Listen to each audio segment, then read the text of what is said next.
The economic question of the day is, should universities be subsidized or even subsidized to the point where they are free? Should anyone who wants to be able to attend university for free? This gets to the heart of macroeconomic questions and the questions of redistribution and ultimately of fairness. See, the thing is, one of the reasons that university is so expensive, especially here in Australia, and I would know because not only have I studied previously, but I'm studying economics right now, one of the reasons it's so expensive is because we have excess demand. And so on a simple supply and demand graph, we have a situation whereby we cannot increase the supply of universities very easily, but we have a lot of demand, or we might say we have excess demand. Why do we have this excess demand? Well, partly it's because university is just a really good investment. If you have the means, it actually does provide a really good return to investment, to use financial jargon, or simply the fact that it's just worth it. For the vast majority of degrees, there are some which aren't, but for the vast majority of degrees, you will go to university, you'll complete your degree, and then when you graduate, you will get a better paying job than you would if you hadn't graduated. Of course, we have to take into account lifetime earnings. It's not that the following year after you graduate, you suddenly get an amazing job and you've paid back all your debts and all that kind of stuff, and that you're suddenly rich. No, that's after many years, and that you can progress in your workplace faster, absent the degree. And this has largely held for a long time. And this is why there's been an increase in demand. So on the supply side of universities, you might say to yourself, we should increase the supply. There should be more universities opening. So I'm studying here in Canberra, but the thing is, do we suddenly want more universities opening? For example, in the US, you had Trump University, which was a huge scam and conned a lot of people out of money, and ultimately those people got nothing out of it. Well, the thing is, do we want similar situations? So of course, by allowing more universities to open, we're not going to get lots of Trump universities and the like. But the thing is, there's a chance that it's something even half as bad, and a lot of people are going to get conned. So one of the reasons that universities in Australia are highly valued, and especially Australian National University, or ANU, that I'm attending, is because of the regulation behind it. We understand there's a certain amount of quality control. And of course, with that quality control, we limit supply. We limit supply by design. So you can think of it this way. Imagine that you have an apple orchard and you're able to harvest those apples and sell them in the market. You can sell those apples at a certain price, of course given your cost, and given the demand for your apples. If you were suddenly to discover an innovation that allowed you to pick more apples and you're able to sell those extra apples in the market, you could pass on those savings.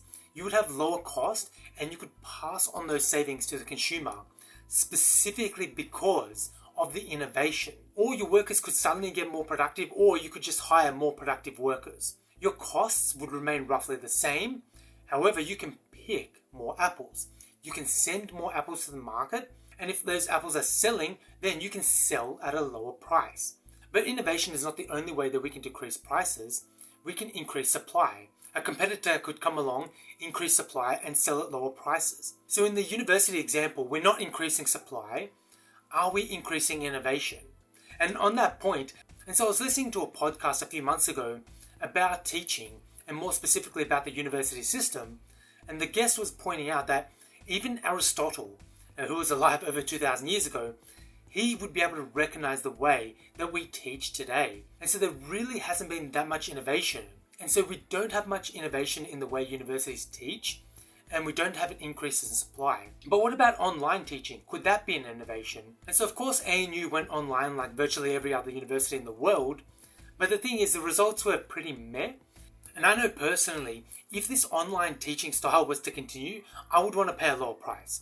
I certainly would not want to pay the same price that I am now for online teaching, or even a hybrid. I definitely want to be on campus, and I definitely want in-person teaching.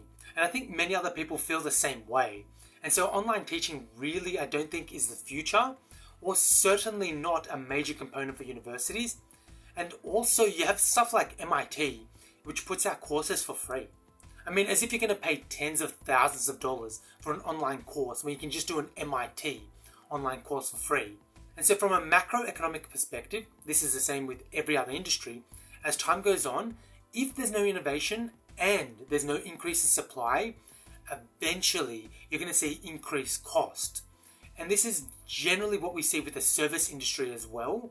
For For example, you can think of like haircuts and so on. The only way we can keep prices down with haircuts is the increase in supply, because there really isn't that much innovation in the barber industry. So prices do eventually creep up, and so with universities, the cost of staff keeps increasing. And so costs in general are increasing, and these are passed on to students. But let's go back to the question that I started off with. Should universities be subsidized? Well, let's say universities are suddenly free and any student who wants to can go to university for free. Well, what happens to all the costs? The costs remain. And so the question is, are lecturers and tutors and staff going to work for free? And the answer is of course not. And so who is going to pay for that? And let's say you say the taxpayer. And that sounds great if you're a student because your university education is subsidized and you think to yourself, I'm going to pay society back in the future with a better paying job, higher productivity and so on. Well, the thing is, think about being a taxpayer right now who doesn't go to university. You are now subsidizing someone who is. But you might not see the indirect benefits for decades to come. If you're a taxpayer right now, you're paying it to the government and the government is using that for public works. Well, the thing is, that is benefits that you can see in a year's time or even in a few months' time. You might see potholes getting repaired, you might see new roads being built, bridges and all that kind of stuff. That's something that can happen on a quicker time frame. And it's much more relevant to you. But the other thing to keep in mind is that you could subsidize a student to go to university and then the person just leaves the country and then you see no benefit. And so that's the thing about prices or just costs in general. Someone is charging them and someone is paying them. And if you remove them forcefully, you have to ask yourself who is paying in place of the person who's paying before. And if a new person or a new group of people is paying that price and they weren't paying it before, what are the effects of that going to be? Could we see higher prices elsewhere if universities suddenly become free? That's the thing. You have to consider these redistribution effects and what effect they're going to have on the macroeconomy. And so to summarize this video, for the vast majority of students, it is worth going to university and paying those increased costs. The costs for universities are not likely to go down anytime soon. They're heavily regulated, which provides a good quality education. So we're not going to see an increase in supply of universities. And we're also not likely to see much innovation with universities that are going to lower prices. And also the people that are working in universities are not suddenly going to get cheaper. And because demand keeps increasing, as I've shown in my graphs, we're not likely to see cheaper prices. Of course, this doesn't mean this situation is going to continue indefinitely. However, for the time being, they're going to remain expensive, and for the vast majority of people, they're going to be worth it. If we were to suddenly subsidize students going to university, we could see unforeseen consequences, and we could see prices rising elsewhere to make up for the fact that universities are suddenly getting subsidized. And from a macroeconomic perspective, these unintended consequences could make everyone worse off. And so that's the end of my video. I hope that's been food for thought for you. Thank you for watching. Subscribe, rate and share. All of the good stuff. It definitely helps my channel, and I'll see you guys next time.